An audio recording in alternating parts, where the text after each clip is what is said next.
Bismillahirrahmanirrahim.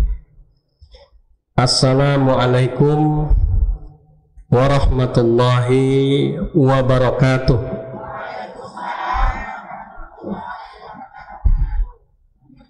Alhamdulillahi rabbil alamin. Alhamdulillahilladzi arsala rasulahu bil huda wa dinil haq liyuzhirahu 'alad dini kullih wa kafa billahi syahida.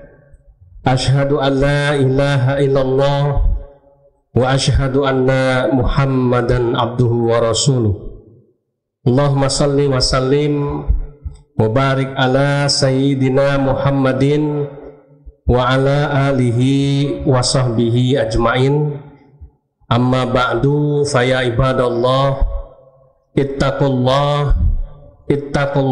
haqqa tuqatihi wa la tamutunna illa wa antum muslimun. Faqala Allahu ta'ala, Rabbi a'udzu bika min hamazati syayatin wa a'udzu bika rabbi ayyahdurun. Shadaqallahul azim. Bapak Ibu kaum muslimin dan muslimat, jamaah pengajian Ahad pagi PCM Masaran nggih. Alhamdulillah. Yang kami muliakan, yang kami hormati, yang mudah-mudahan Allah Subhanahu wa taala meridhoi dan merahmati panjenengan semua yang hadir di sini. Shalawat teriring salam semoga terlimpah dan tercurah kepada uswah hasanah junjungan kita tercinta, suri teladan kita Nabi Muhammad sallallahu alaihi wasallam, yang kita nantikan syafaatnya di yaumul qiyamah kelak. Bapak Ibu yang dimuliakan oleh Allah Subhanahu wa taala, saya dengan bangga dan juga bahagia bisa hadir di hadapan Bapak Ibu semuanya untuk kali pertama di tempat ini. Ya, tidak lain tidak bukan adalah karena kita diikat oleh tali persaudaraan, karena kita adalah saudara seiman, ya, dan seakidah. Karena nikmat yang paling besar yang Allah turunkan buat kita kaum muslimin adalah nikmat iman dan Islam. Leres napa mboten Bu? Leres nih, alhamdulillah. Makanya akhirnya saya walaupun bukan asli sini, saat ini saya domisilinya di Kabupaten Gunung Kidul, daerah istimewa Yogyakarta, dan di sana ada pondok pesantren yang saya dirikan, namanya Pondok Pesantren Al-Hadid, ya. Al-Hadid ini Quran surat ke-57, artinya besi. Karena ketika saya akan hijrah, saya asli lahir besar dari Jakarta, ya, karena kebetulan saya dibesarkan di gereja awalnya, ya. Kemudian domisili saya di Jakarta. Papa mama saya, ya, aslinya, kalau papa saya aslinya Manado, kalau mama saya Cina Jakarta.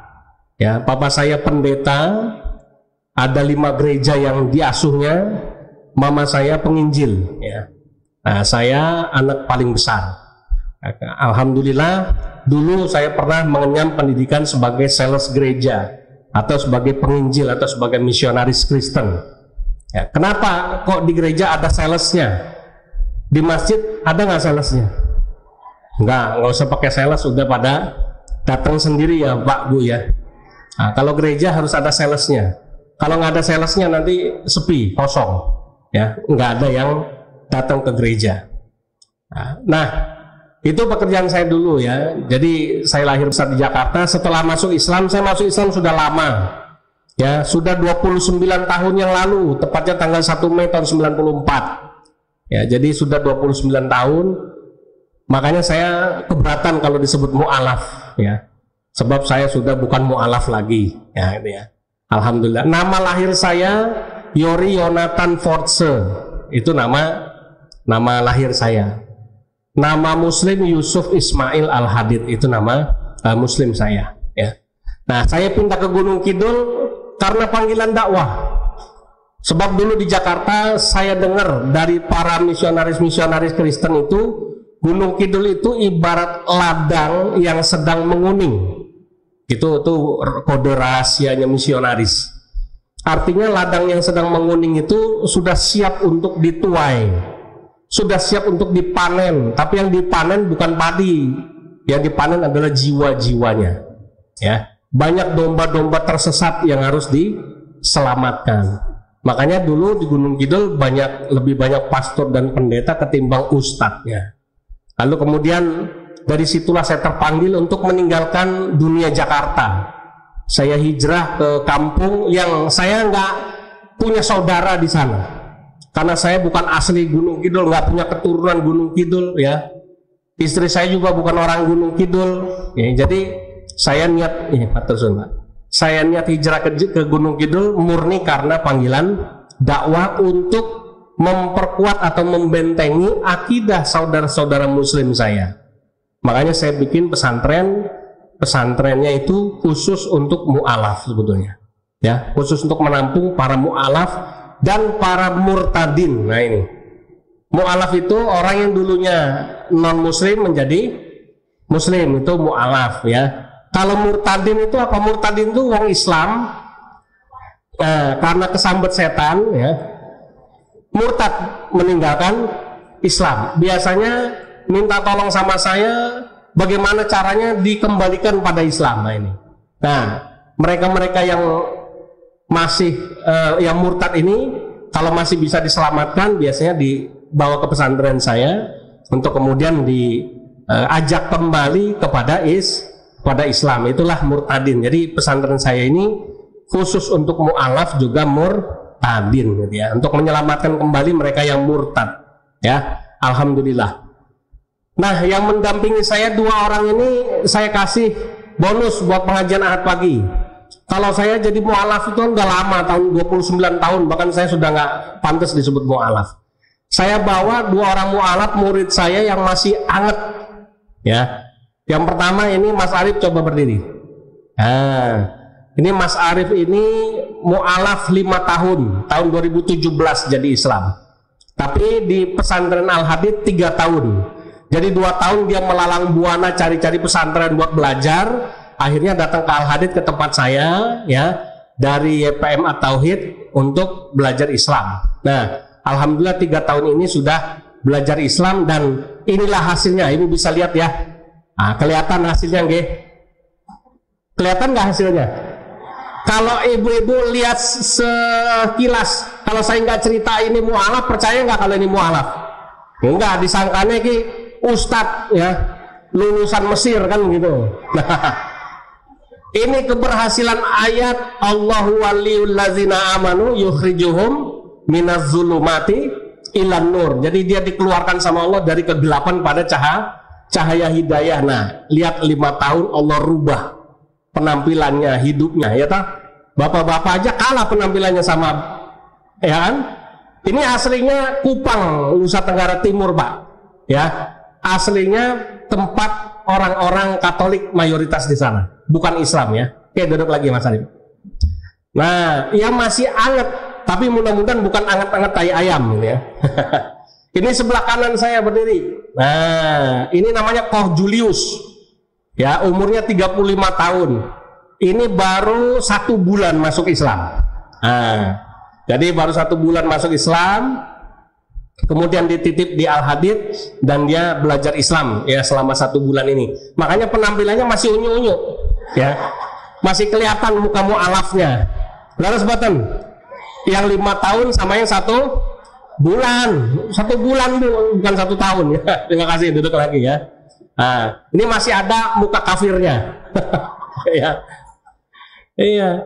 Jadi itu ya. Nah, ini buat intermezzo buat Bapak Ibu. Nah, saya datang ke sini dibawa oleh teman-teman Geraha An-Nisa, Yayasan Pembina Mu'alaf At-Tauhid cabang Kabupaten Sragen yang bermarkas di Pondok Islamic Center Taqwa, tempatnya Al-Mukarram Kiai Haji Muslih Mustafa SAG ya, di Ngelorok ya, daerah Ngelorok namanya. Nah, kemudian ada tim Geraha An-Nisa yang ikut mendampingi saya, ada Ustazah Habibah, Ibu Nyai Siti Ruqayyah dan teman-teman ya, sehingga alhamdulillah saya bisa sampai di sini. Baik Bapak Ibu rahimakumullah, itu sekilas perkenalannya nggih. Dan di pondok masih banyak lagi stok-stok model-model mu'alaf macam-macam ada di tempat saya. Ya, termasuk yang putri juga ada, alhamdulillah.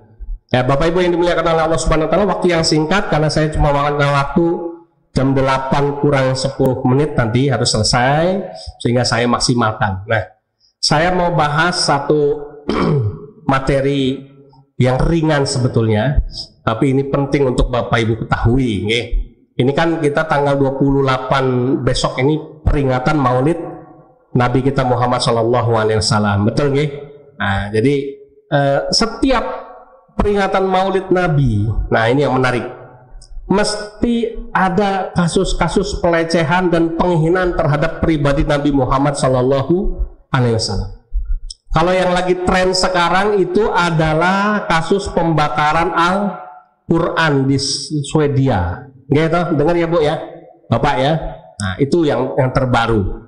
Dan ini kejadian terus berulang.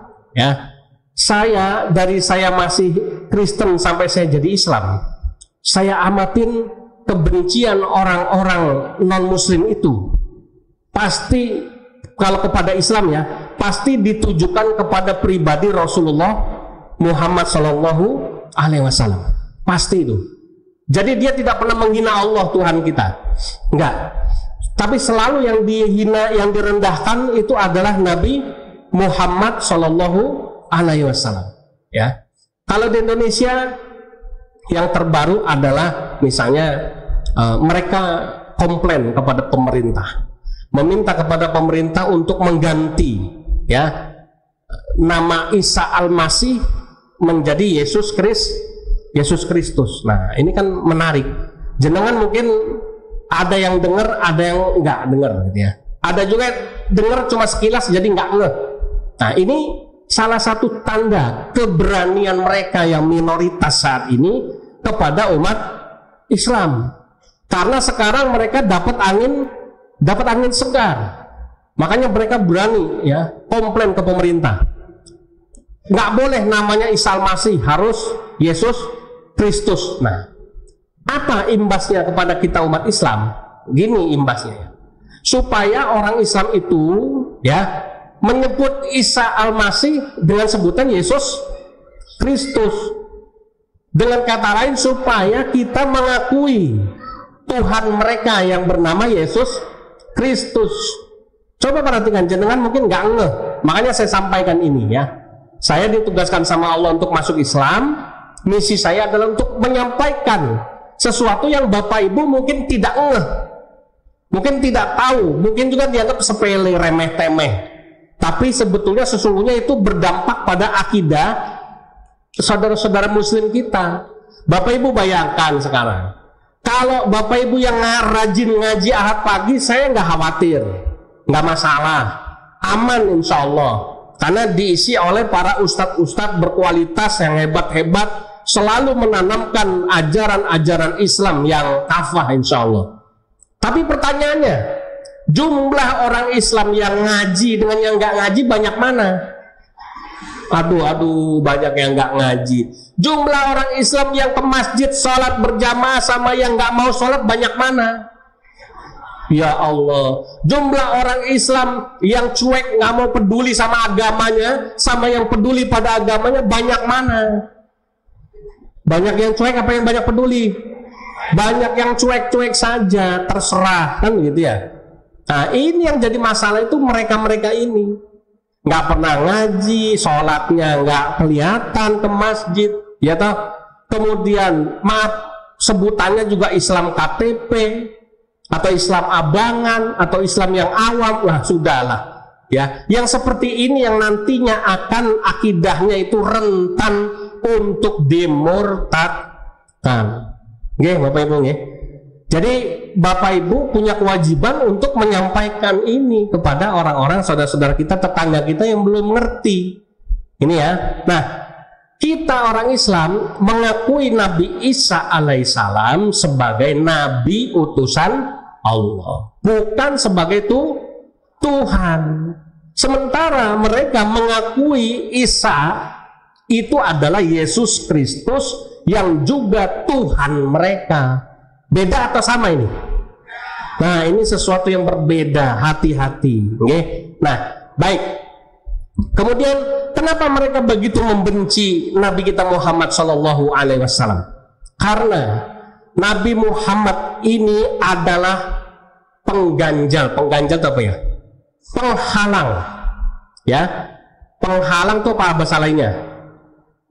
Penghambat. Apalagi Pak? Saya sambil mikir, saya sambil minum. Bismillahirrahmanirrahim. Apalagi batu sandungan, begitu macamnya, paham ya? Kok kenapa Nabi Muhammad dianggap sebagai pengganjal, penghambat? Karena mereka tidak membayangkan setelah turunnya Isa Al-Masih atau Yesus Kristus, kok malah muncul lagi Nabi lagi kan gitu ya? Ini loh masalahnya, ngerti ya? Jadi mereka nggak move on, kalau bahasa anak zaman sekarang. Mereka itu gelo. Gelo itu apa Bu? Kecewa. Ya Pak. Kok setelah turun Tuhan kami malah masih ada lagi yang namanya Muhammad. Ya. Ternyata Muhammad lebih terkenal ketimbang Yesus. Itu yang jadi masalah. Ternyata pengikutnya Muhammad sekarang bertambah. Ya. Sesok iso nyalip pengikutnya Yesus Kristus. Ini ancaman buat mereka. Dari situlah kemudian mereka berusaha untuk menghalangi, berusaha untuk gimana caranya supaya Nabi Muhammad ini di mata orang Islam itu jatuh. Bagaimana caranya orang Islam ini nggak percaya lagi kepada pribadi Rasulullah SAW, kan gitu. Tidak lagi beriman, tidak lagi mengikuti Nabi Muhammad. Begitu itu yang mereka lakukan begitu. Nah, itu katanya siapa? Apakah kata saya Al-Fakir Yusuf Ismail? Bukan. Al-Quran yang bilang. Surat Al-Baqarah 120 Allah berfirman, Bismillahirrahmanirrahim, walang tardo ankal yahudu walan nasara hatta tattabi'a millatahum ila akhir ayat. Dan orang Yahudi, orang Nasrani gak akan pernah senang pada mereka, orang-orang Islam kita ini, dalam kurung Nabi Muhammad khususnya, sampai kita mengikuti milah mereka. Itu begitu. Jadi Allah yang memberitahu kita bahwa orang Yahudi dan Nasrani nggak akan pernah senang, nggak akan pernah ridho, nggak akan pernah bisa tidur pulas, tidur nyenyak sampai kita mengikuti agama mereka. Begitu rumusnya. Nah, hal ini tertulis juga di dalam kitab suci mereka. Surat Al-Baqarah 120 ini dibenarkan oleh kitab suci mereka di dalam kitab Matius namanya. Kalau ini Julius, saudaranya, ya, ya. Matius 28 ayat 19 sampai 20. Bunyinya begini, saya masih hafal, ya. Tapi saya nggak pakai bismillah ya. Dan pergilah kamu, jadikanlah semua bangsa muridku, dan baptislah mereka dalam nama Bapa, Anak, dan Roh Kudus. Jadi itu jelas perintah tuh. Jadi kata Allah dalam Al-Quran, orang Yahudi Nasrani nggak akan pernah senang pada kita sampai kita ngikut mereka. Ayat Injil juga sama bilang begitu. Ada perintah, pergilah kamu. Ya, kalau bahasa Arab ini fi'il amr, kalimat perintah. Jadikanlah semua bangsa muridku, jadi muridnya Yesus, dan baptislah mereka dalam nama Anak, Bapa, Anak, Roh Kudus. Suruh dibaptis. Artinya dibaptis itu murtad dari Islam masuk Kristen. Berarti Allah benar nggak? Benar nggak Allah? Benar. Makanya kalau baca Quran, selesai baca Quran kita baca Shadaqallahul. Karena apa yang Allah katakan di Al-Baqarah dibenarkan di Matius. Tuh, Matius kitab suci siapa? Kitab suci orang Kristen. Al-Quran kitab suci kita. Nah, berarti wajib buat kita orang Islam untuk waspada, kan begitu artinya. Oke? Paham ya, Matan? Paham ya, Bu? Oke, pelan-pelan aja ya. Rodo abot. Tapi saya pikir di sini sudah terbiasa ngaji sama ustadz-ustadz pinter, maka saya coba kasih materi ini pelan-pelan sama Bapak Ibu. Nah, permasalahannya nih, kita perbandingkan ya, kita bandingkan. Sekarang belajar perbandingan agama.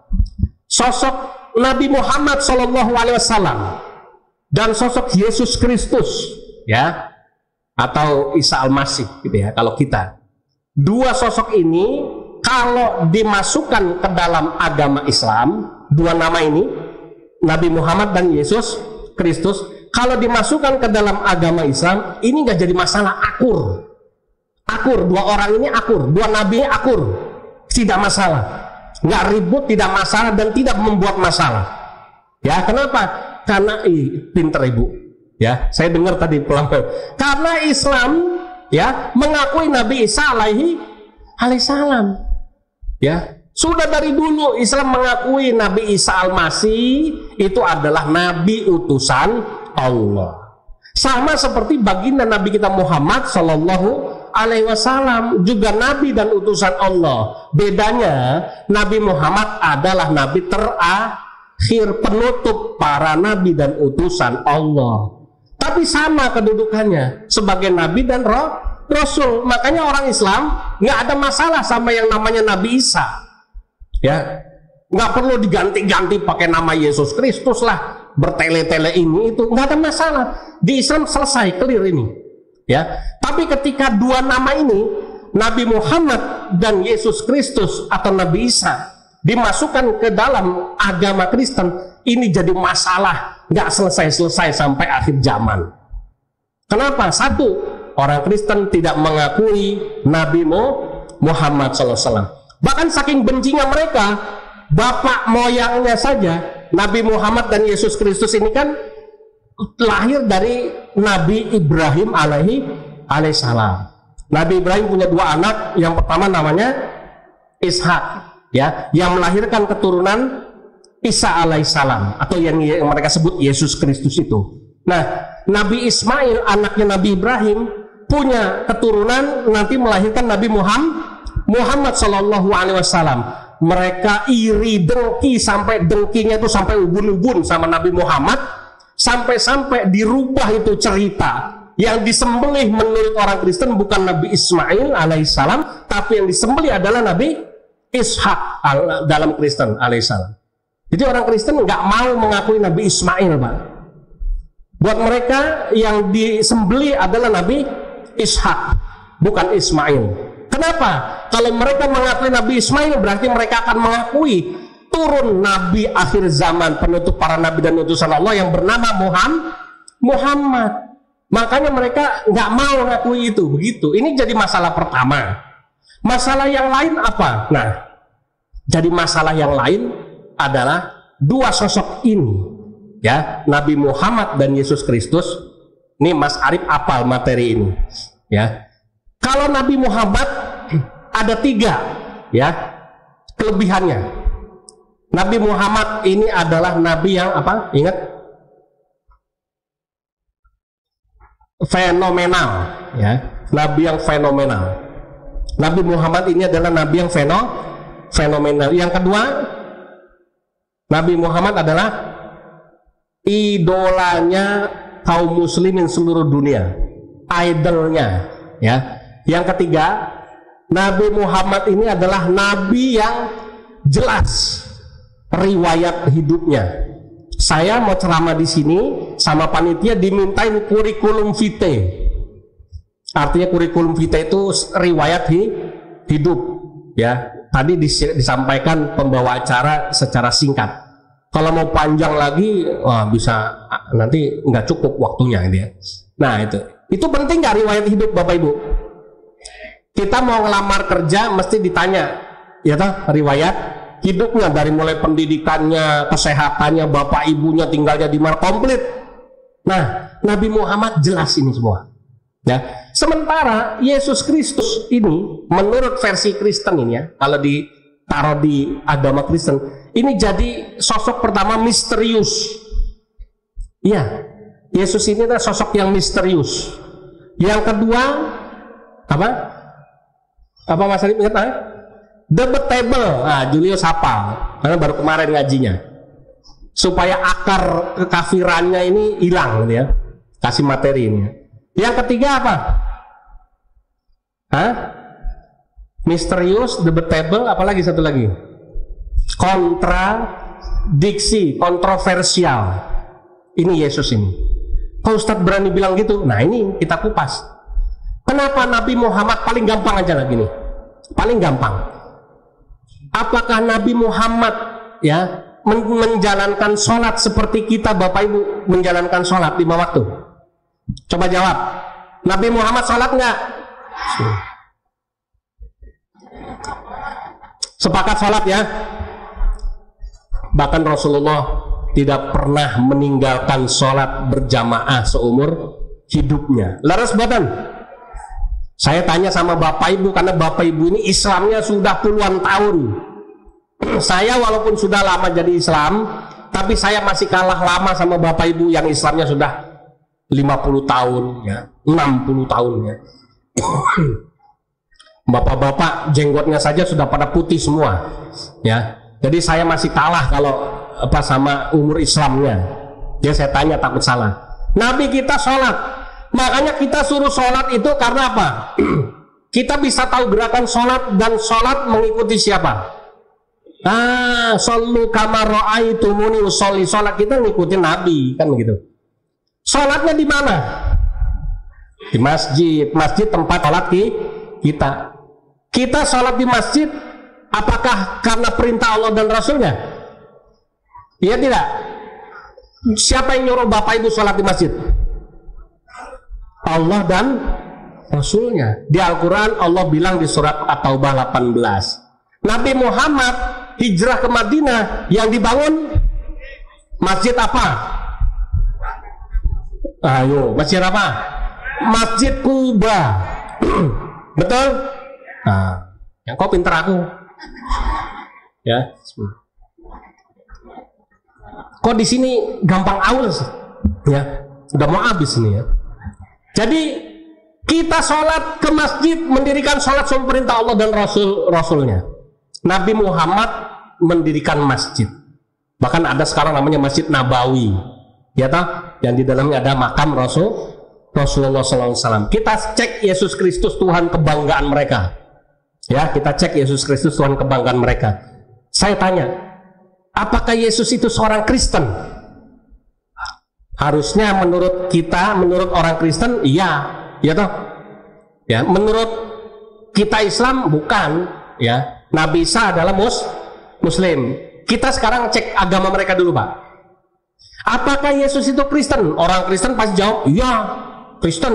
Namanya Yesus Kristus, artinya Yesus Kristen. Nah, itu akal-akalan mereka. Di dalam Injil kitab suci mereka tidak pernah tertulis Yesus beragama Kristen. Dan tidak pernah Yesus menyuruh orang menjadi Kristen. Yang mendirikan agama Kristen itu adalah Paulus dan Barnabas.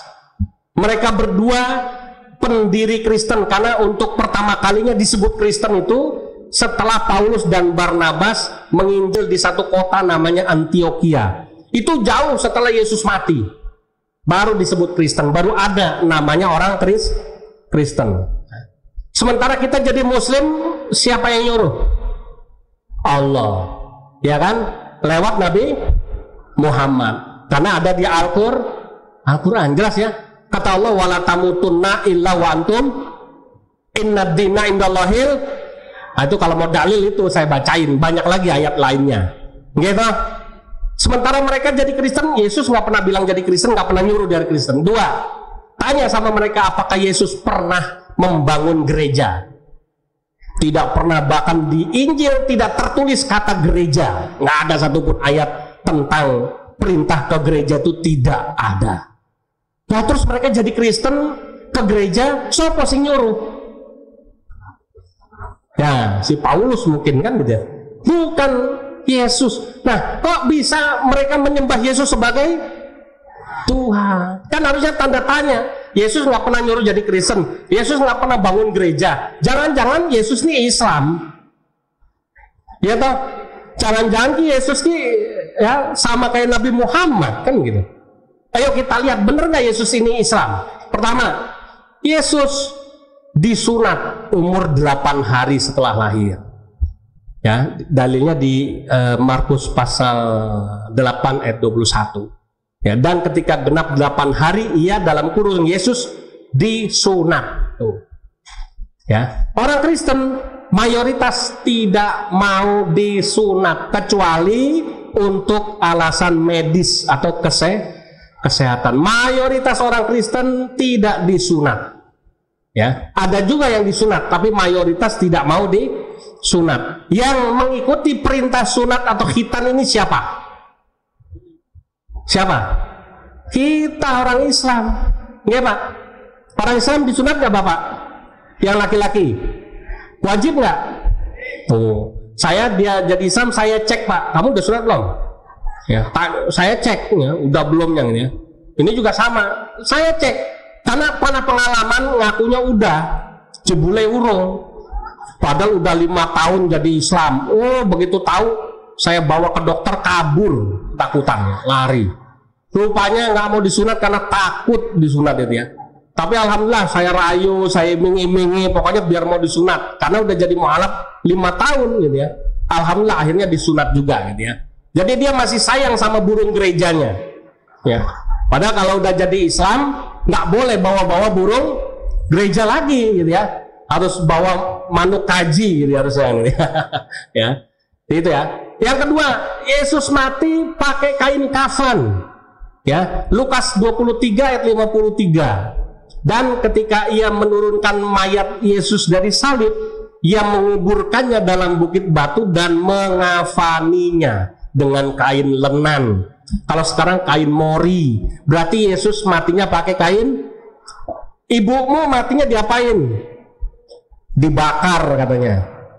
Abunya dimasukin apa itu? Wadah, ya, dikremasi, dimasukin peti, ada rumah dukanya. Itu cara matinya siapa?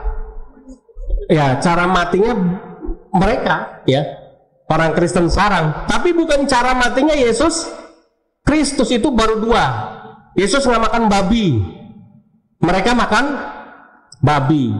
Saya dulu paling senang makan somai kuping babi Pak. Wow, enak Bu, kriuk-kriuk rasanya luar biasa. Ini sama Pak Yai Musli sama Bu Siti Rokhaya dikasih minum susu kambing, ketawa dia. Kenapa? Saya baru kali ini minum susu kambing, ternyata kambing ada susunya. Lah memang kan dulu biasa minum susu babi katanya. Ya. Nggak apa-apa, saya bilang minum susu kambing biar kamu fasih nanti ngajinya gitu ya. Jadi biar ngajinya pinter, cepat pinter ya. Karena pas susu kambing lebih sehat gitu ya. Yesus nggak pernah makan babi, mereka makan babi. Terus kalau begitu, jangan-jangan Yesus ini agamanya Islam, sama seperti Nabi Muhammad. Karena Nabi Muhammad datang bukan untuk menghapuskan hukum yang lama, tapi untuk menyempurnakan. Nabi Ibrahim disunat, maka anak-anak keturunannya termasuk Nabi Muhammad dan umatnya kita semua sekarang disunat. Dari dulu pakai kain kafan, Nabi Muhammad pun meninggal disuruh pakai kain kafan, dan sekarang umat Islam matinya pakai kain kafan. Dari dulu nggak boleh makan babi, ya. Nabi Muhammad pun nggak boleh makan babi, umat Islam pun nggak makan babi. Kok Yesus mirip Islam ya? Disunat pakai kain kafan, nggak makan babi. Jangan-jangan Yesus itu agamanya Islam, kan begitu ya. Nah, jadi kalau masalah ini ada di agama mereka, ini nggak akan selesai Bapak Ibu ya. Yesus mereka itu versinya misterius, nggak jelas lahirnya di mana ya. 25 Desember banyak pendeta yang menentang, nggak setuju, nggak mungkin Yesus lahir pada tanggal 25 Desember.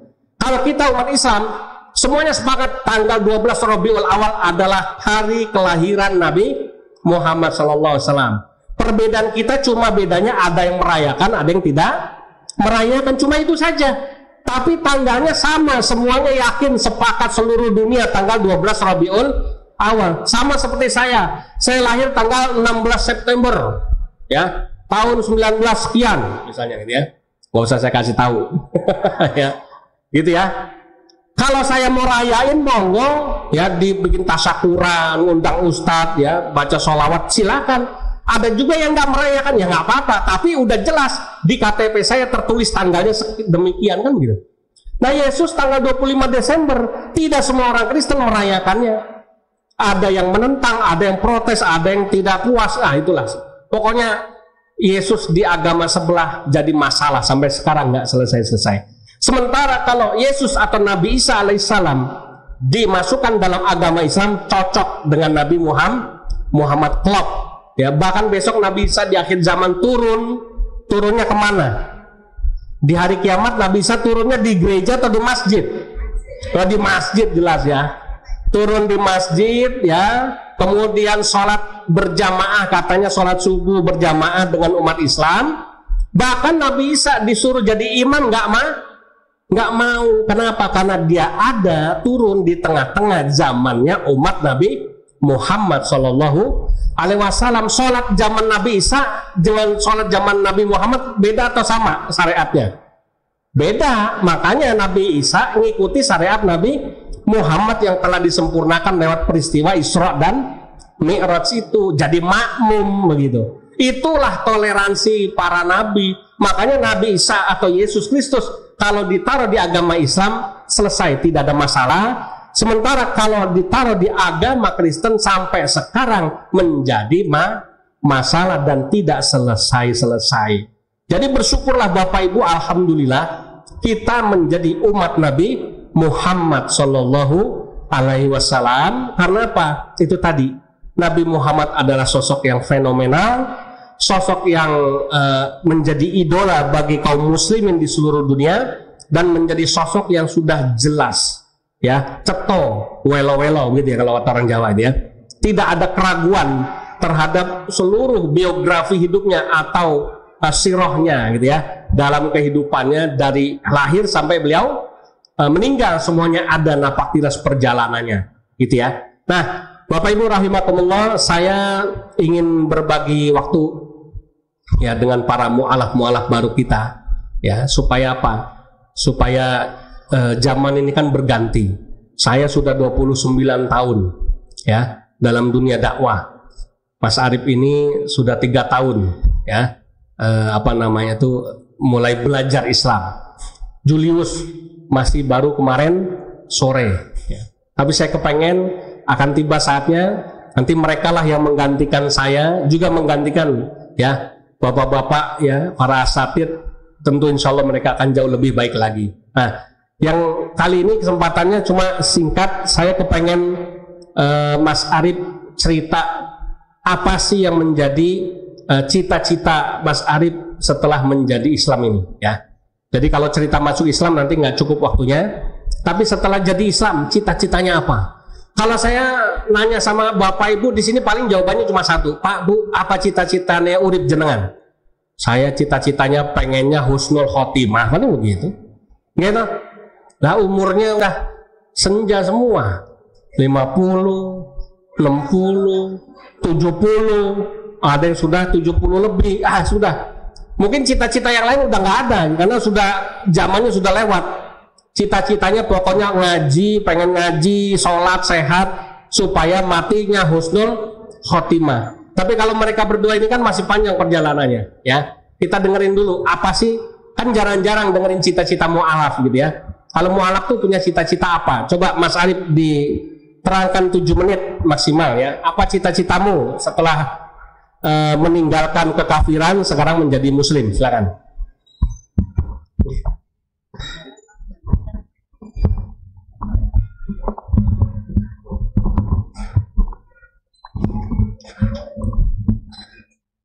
Bismillahirrahmanirrahim.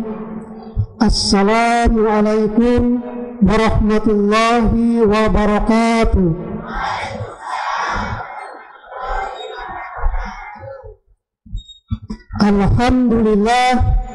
Alhamdulillahi rabbil alamin.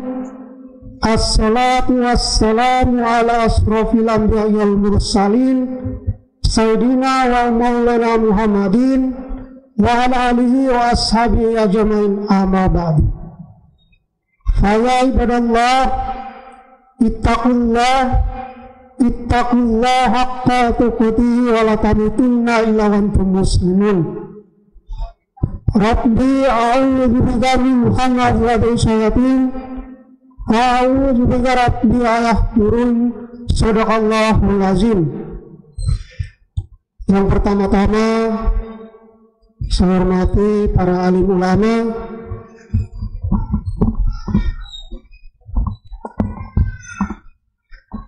yang kedua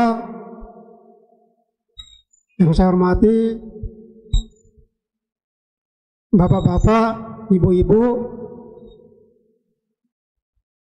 dalam kesempatan pagi ini saya ingin menceritakan apa cita-cita saya sejak masuk Islam. Yang saya impikan, cita-citakan dalam hidup saya ketika masuk Islam, saya harus benar sungguh-sungguh belajar untuk suatu saat nanti saya pulang ke kampung saya untuk mendakwakan orang-orang kafir di kampung halaman saya. Dan itu tujuan hidup saya tuh. Nah, di kampung saya kan mayoritas Katolik. Cuma satu-satunya yang beriman ya di sini, berdiri sini.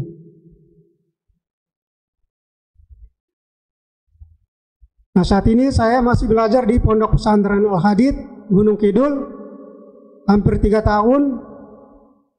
Mudah-mudahan Allah selalu mudahkan saya untuk belajar supaya saya harus pulang untuk mendakwakan saudara-saudara saya maupun orang-orang di kampung halaman saya. Karena di sana ya masih penyembah berhala. Batu disembah, pohon disembah. Dan itu orang-orang sana itu kan sangat nyayal, keras kepala. Dan alhamdulillah saya bersyukur sekali saya masuk Islam. Dan itu tujuan saya untuk terus menerus belajar untuk pulang ke kampung halaman untuk dakwah.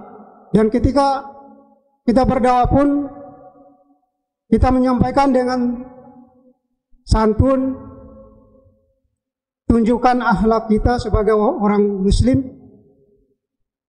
Dan saya akan mencontoh seperti Nabi kita berdakwah, harus sabar, ikhlas, tetap semangat. Walaupun dalam dakwah itu penuh dengan tantangan, dihina, caci, maupun nyawa pun bisa taruhan. Tapi kita harus tetap yakin. Kalau kita yakin, pasti kita bisa. Dan berdakwah pun tidak perlu takut. Kita beriman, mereka tidak beriman, mereka orang kafir. Buat apa kita takut?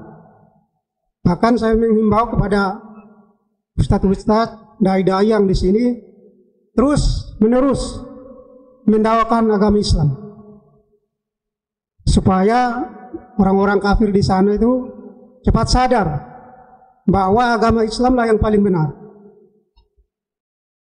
Mudah-mudahan dalam kesempatan pagi ini kita berbagi ilmu, berbagi cerita supaya bapak-bapak, ibu-ibu termotivasi, banggalah jadi orang Islam. Mungkin itu saja yang bisa dapat saya sampaikan. Mohon maaf bila penyampaian saya kurang bagus. Yang benar dari Allah Subhanahu wa taala, yang kurangnya dari diri saya pribadi.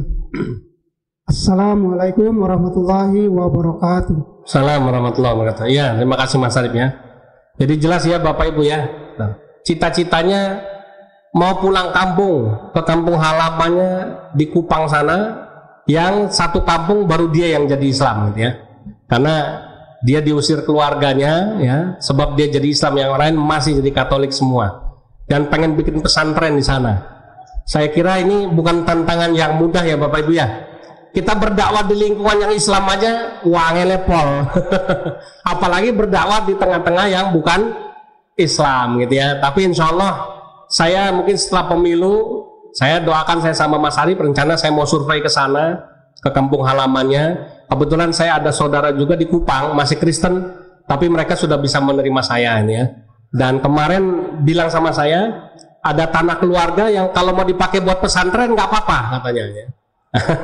Saya coba mau menjajaki. Saya juga bilang, kalau ke Timor Leste dari kampung kamu jauh nggak? 6 jam naik bis. Ya nanti kita sekalian nyebrang ke Timor Leste sekalian di sana gitu ya. Nah, jadi dalam rangka memberi semangat sama Mas Arif besok supaya ketika pulang kampung betul-betul cita-citanya bisa kita kawal dan menjadi terwujudnya. Kita doakan ya Bapak Ibu ya. Minta doanya mudah-mudahan Allah meridhoi. Berikutnya, Ko Julius 5 menit. Apa cita-cita jadi Islamnya? Nah, silakan. A'udzubillahi minasyaitonirrajim. Bismillahirrahmanirrahim. Assalamualaikum warahmatullahi wabarakatuh.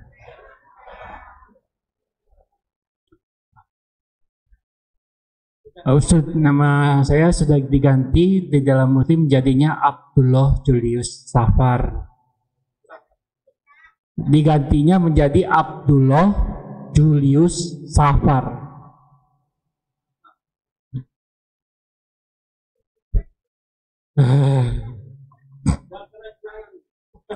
Ya, untuk cita-cita saya setelah masuk sebagai mualaf ataupun disebut sebagai muslim yang baru ada 3, yaitu saya ingin menjadi pendakwah yang dapat mengharumkan nama Islam. Yang kedua, saya ingin mengikuti kuliah formal agar mendapatkan ijazah supaya dapat mendukung dakwah-dakwah saya nantinya kelak. Yang ketiga, saya juga ingin menjadi pengusaha agar dapat membiayai dakwah-dakwah saya nanti sendiri untuk membiayai dakwah saya sendiri nantinya.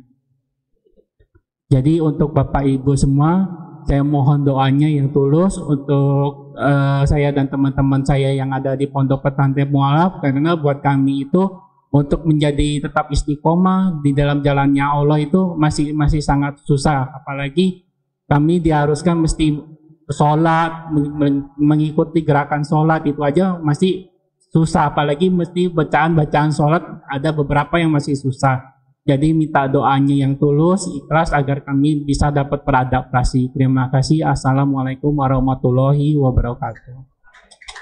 Warahmatullahi wabarakatuh. Alhamdulillah. Ini masih baru tapi cita-citanya lebih banyak. Ya. Mau jadi pendakwah, wah tadi ya. Yang kedua mau kuliah agama Islam maksudnya Bapak Ibu ya. Jadi saya bilang kalau jadi Islam itu perlu ya, perlu kuliah supaya pinter ya. Kemudian yang ketiga, mata Cinanya nggak bohong. Jadi otak Cinanya masih jalan, kepengen jadi pengusaha Ibu. Tapi cita-citanya jadi pengusaha supaya bisa membiayai dakwahnya. Ya nggak apa-apa.